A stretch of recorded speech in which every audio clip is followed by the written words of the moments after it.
Welcome to Be Smart, the podcast about money, the podcast about highbrow money, lowbrow money, and everything in between, and how not to be an idiot with your money. Because there's a lot of that going around. Put that over there. Been sitting in the office today, listening to a lot of music. Imogen Heap, I don't know if you know that name. She was big in the 2000s. Around 2005, 2006, she came out with a song called Hide and Seek, which was actually a cappella into a vocoder. It's one of the most incredible pieces of music I've ever heard in my life. And I was working at Lehman Brothers at the time, and I would go home and play Imogen Heap and just sit on the couch and cry. It was unbelievable. So it's funny because I was in bed last night, and I was laying in bed, and it popped into my head for some reason. So it was about 11 o'clock, and I got up, and I put on my headphones, and I was listening to it on YouTube, and I was like, wow. I mean, just absolutely incredible stuff. Anyway, I want to talk about credit cards. I don't know what's so hard about this. Why does it have to be hard? Seriously. So Dave Ramsey has a bunch of books. His main book, which is, I forget the title. There's a picture of him on the cover cutting up a credit card with a pair of scissors. Okay. And of course, the symbolism here is impossible to miss, except it's not symbolism. Like, that's actually what he wants people to do. He wants them to cut up their credit cards and just use cash. Okay.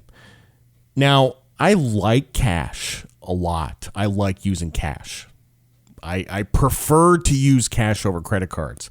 A lot of people say I'm a boomer because, in my wallet, I carry around $500-600 of cash all the time. And I go out to lunch, I pay with cash. I go to the drugstore, I pay with cash. I pay for everything using cash. I actually don't use my credit cards that much. So that makes me a little bit of a throwback. But as much as I like cash, using cash is getting harder and harder to do.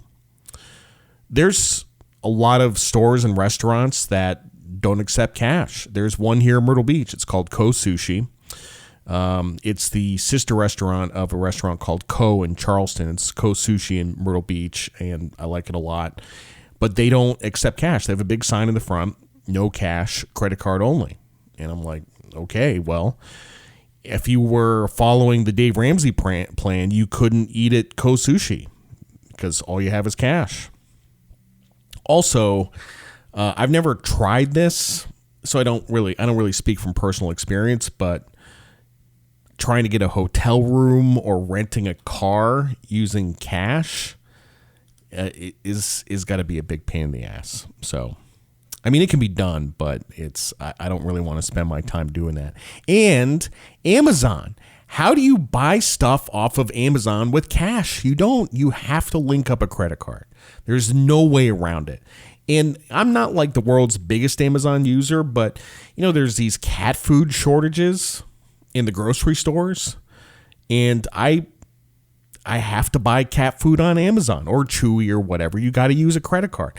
It's really hard to function in today's society with only cash. And maybe you could when Dave Ramsey wrote that book, when it was 10, 15, 20 years ago, whatever, like maybe it was easier back then. It gets harder and harder every day. It's not realistic to tell people that they can't use credit cards at all. You cannot live in civilized society without a credit card these days. Okay. So, and let me put this another way. Like, if there's somebody who's financially successful, if there's somebody who's rich and you want to emulate them, like, do you know any rich people that just use cash? Like, they don't own a credit card? Do you know somebody who lives in like a $3 or $4 million house? They have like 10, 20 million in the bank and they just use cash? No, it's ridiculous. So when you do this to people, when you say cut up your credit cards and live off the grid, you're basically you're condemning them to this existence where, I mean, there's just a limited number of things you can do with cash, so I just I can't. And when you tell somebody that they can't use credit cards, you're infantilizing them. You're saying you're a baby. Okay, you cannot be trusted with a credit card. And why would I read a book that tells me that I'm too much of a moron to be trusted with credit cards? I don't want to treat people like that. It's just not what I do, So now, having said that, people get themselves into trouble with credit cards all the time. And we're going to talk about why credit cards can be dangerous if they are used improperly. Okay. Now, what do people use credit cards for nowadays? Do they really intend to borrow money with a credit card? I don't think anybody intends, when they buy something with a credit card, I don't think they intend to be borrowing money. All it is, it's a convenient way to pay for something. That's all it is. It's not a way to borrow money. If you want to borrow money, go to the bank. That kind of feels like borrowing money. You walk into the lobby, there's one of these guys in a burgundy shirt and like a teal tie, and you go up to that guy and you get a personal loan for $10,000 at 8%. Like that kind of feels like borrowing money. When you're buying Chipotle with a credit card, it doesn't feel like borrowing money. Okay. Interest rates on credit cards, I actually haven't looked it up in a while. The last time I looked, which was about a year ago, credit card interest rates were about 19%. If you go back about 15 years ago, they were about 14%. They've gone up. We don't need to get into why, mostly for regulatory reasons. There was one time in 2001, it was 20 years ago, and I said, you know what? Because I had like a big balance. I had like a $2,000 balance, which was big at the time, and I said, I'm not going to pay this off. I'm going to pay the minimum, and I just want to see what happens. And what happened was I got charged like $50 in interest, and I said, well, that was dumb. I never did that again. So, for the last 20 years, if I have a credit card bill, I pay it off, the whole thing, no matter how big it is. I pay the whole thing off. And that's that, and I never carry a balance.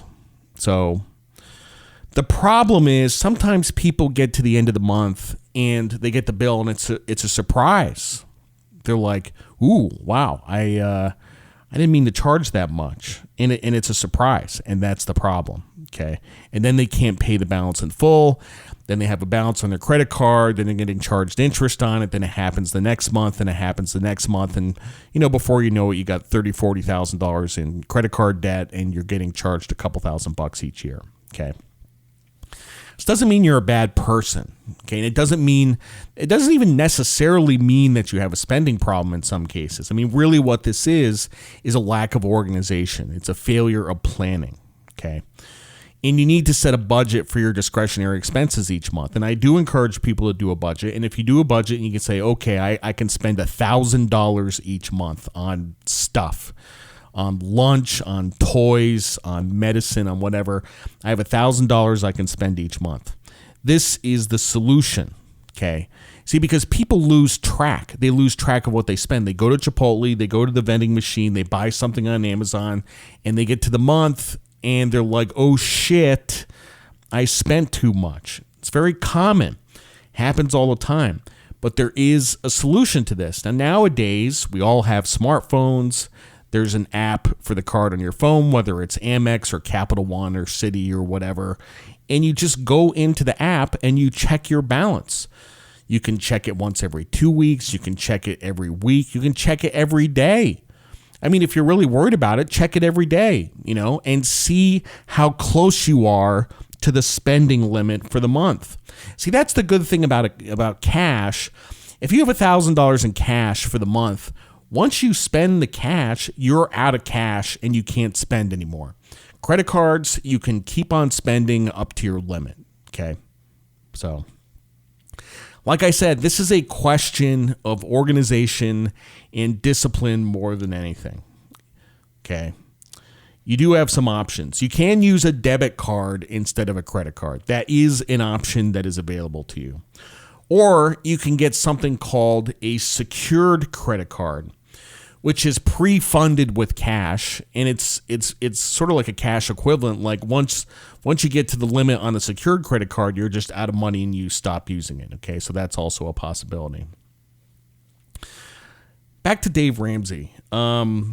He likes to say you don't need to worry about your credit score because in an ideal world, you would never use credit. You would never borrow money. You wouldn't get a car loan. You wouldn't get a mortgage. You'd just go your whole life without ever using credit. So why do you need to worry about your credit score? So that's one philosophy. The other philosophy is I need to check my credit score every day. It goes up 10 points. It goes down 10 points. It goes up 10 points. It goes down 10 points. I need to obsess over my credit score. I need to watch my balances. It just, no. I mean, look, people have gotten more educated about credit cards over the years. They've gotten a lot smarter about the factors that affect their credit score. But honestly, I think people spend too much time thinking about it. You're going to need your credit score about 5 to 10 times in your life. And really, that's it. And it doesn't need to be perfect. And as long as it's above a 740, which is super prime, then it doesn't matter. Actually, for a couple of years, I had an 850 credit score. I had a perfect credit score, and then I paid off my mortgage, and I no longer had any debt, and now my credit score has dropped into the low 800s, okay? You don't see me obsessing about it. I really don't care. So the question is, do you need to build your credit? Well, I mean, yes and no. I mean, it's you can't neglect it. Let's put it that way. But if you just do two simple things, I mean, this is basically it. Number one, you pay your bills on time. Number two, you don't carry large balances. If you do those two things, you don't really need to obsess over it, So I disagree with Dave Ramsey. You will, at a couple points in your life, need to borrow money, usually for a house or a car, okay? And it's important that your credit is good. Like I said earlier, living off the grid and using cash is not a habit of highly effective people, okay? It certainly isn't a habit of rich people. So let's assume Dave Ramsey is right. And let's say that you cannot be trusted with a credit card and you're actually better off without it, okay? Let's say you cannot be trusted with a credit card and you're actually better off without it. That's a very pessimistic point of view about human nature, I say you can be trusted with a credit card. You just need to manage it properly, Now, I went out to dinner last night, and there's this restaurant in Murrells Inlet called Costa. Great Italian restaurant. We go there every once in a while. We had this waitress. It was her first day as a waitress. We were her first table. She was very nervous. She did a great job. She said it was her first table. So I gave her a big tip. The bill came out to $83. I gave her $120. I said, keep the change. And she was super happy, right? $120 did not go on the credit card, just cash. Okay, I don't have that on the credit card. But then you might say, why didn't you put that on the credit card? Because then you would earn points or miles. And so the points thing, it might be a subject for another time, but the points, miles, this is all slick marketing, okay? And the reason is because nobody ever uses the points or miles. Now, I'll make a point of using the points or miles. I burned up a bunch of miles flying to Connecticut last week. Free plane tickets, great, but I still have a bunch of miles. I still have a bunch of Amex points. And people are hyper-focused on points, and 90% of the time, they don't ever use them, So there are some perverse incentives here, because what the credit card companies are trying to get you to do is to put everything on the credit card so you can earn points, and then you never get around to using the points. And this is how the credit card companies market themselves, through points. They say you can earn double points, double miles, 5% cash back, all that kind of stuff. You know what commercials you don't see on TV? You don't see credit card companies marketing themselves on who has the lowest interest rates. Because nobody cares. Because people can't do the math. It does not compute. Return to sender. They can't figure it out. Lower interest rates, it doesn't make any sense. So they market themselves based on points. People go nuts about the points, and then nobody ever uses the points. In summary, credit cards are not evil. They are a very convenient way to pay for things. All you have to do is be organized, be disciplined, and please don't cut them up and go off the grid. I'm Jared Dillian on the Be Smart podcast. See you next time.